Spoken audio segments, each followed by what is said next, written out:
My name is Rahul, and this happened just outside a quiet town in northern Michigan. Ankit had been my best friend since middle school.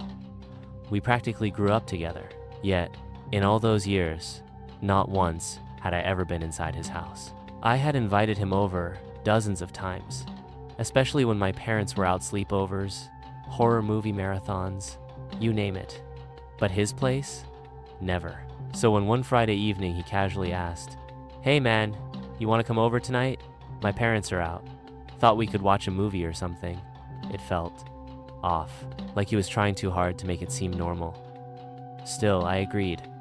After all, he was my best friend. His house was on the edge of town, right where the woods start to get dense and cell phone signals fade. The moment I saw it, something twisted in my gut. The place was beautiful. Yes, a classic Victorian home, faded white paint, tall oak trees casting eerie shadows across the porch. But it felt like it had been standing there long before the town was ever built, almost like the town had formed around it. Inside, his mom was prepping something in the kitchen, and his dad sat silently in the living room with a book. When I greeted them, his mom gave me a weak smile, but behind that smile was something else, a kind of fear. Her eyes didn't look at me. They scanned the house, the ceiling, the clock, everywhere but me. They left by 7:00 p.m. As they walked out, I noticed his mom whispering something into Ankit's ear. I assumed it was the usual, "Don't stay up too late," or "No junk food."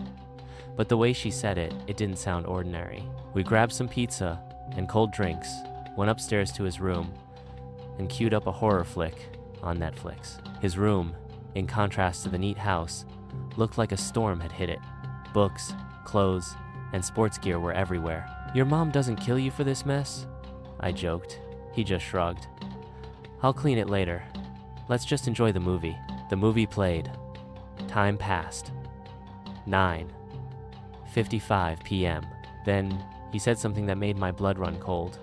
"By the way, there's a house rule here.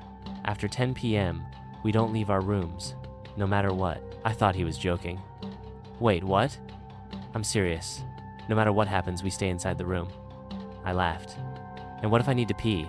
"There's a bottle," he said, pointing to the corner, still not smiling. He wasn't kidding.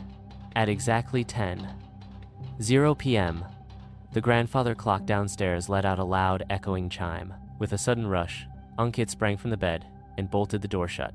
"Dude, what the hell is going on?" He tried to play it off. "Nothing, man. Just a dumb family rule." I didn't buy it. My eyes kept drifting to the door. Something about the silence beyond it was unnatural, like the house itself was holding its breath. Then came the sound. A loud thud from downstairs, like something heavy had fallen. "Did you hear that?" I asked. He didn't respond. He just stared at the TV, motionless. Then came another sound dragging, something scraping across the floor. I muted the movie. "Ankit, who's down there?" "Don't worry," he whispered. "He'll go away if we stay quiet." "He? Who is he?" And then knock knock. We froze. "Ankit, honey, it's Mom. We're back early. Open the door, sweetheart." His mother's voice. Sweet. Familiar. Too familiar. But Ankit didn't move. He sat there, wide-eyed, trembling. She knocked again. "I know you boys can hear me. Come on. Open the door." That voice, it was loving, but too perfect, too rehearsed. It sounded like someone imitating love, not actually feeling it. Then came the knock again, but this time splat, like raw meat hitting wood, and her voice changed, lower, angrier. "I said open the damn door." Something dark and thick began oozing from under the door. The room filled with the stench of decay-like meat left out in summer heat. Then I heard my own mother's voice. "Rahul, sweetheart, it's Mom. Let me in, baby." It wasn't her. I knew that, but hearing her voice begging me to open the door, my legs nearly gave out. I turned to Ankit. "What the hell is that?" He didn't answer. He was buried under the blanket, shaking, alone. But I wasn't going to die like this. I crept to the keyhole and peeked out. At first, I saw nothing, just the moonlight filtering into the hallway. Then I saw it. It wasn't human. It wasn't even alive.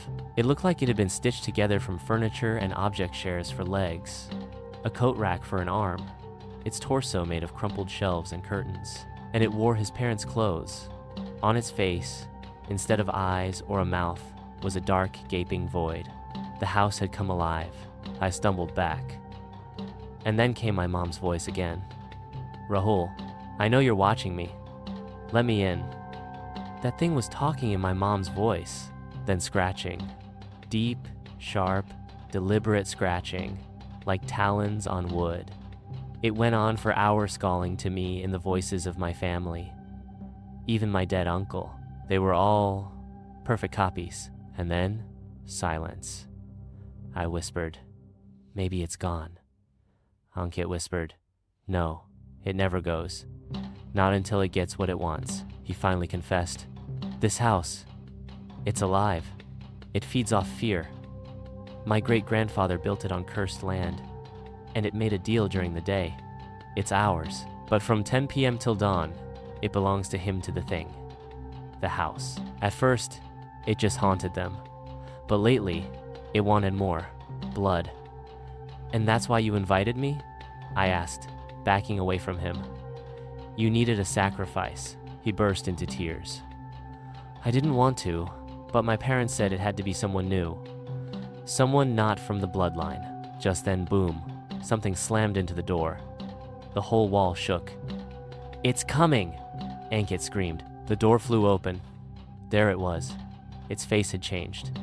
Now, it was the grandfather clock from downstairs, ticking, echoing like a death countdown. "It's time," it growled. I grabbed the floor lamp, swung it with all my strength, smashing the clock face. It screamed. I yelled to Ankit, "Get up!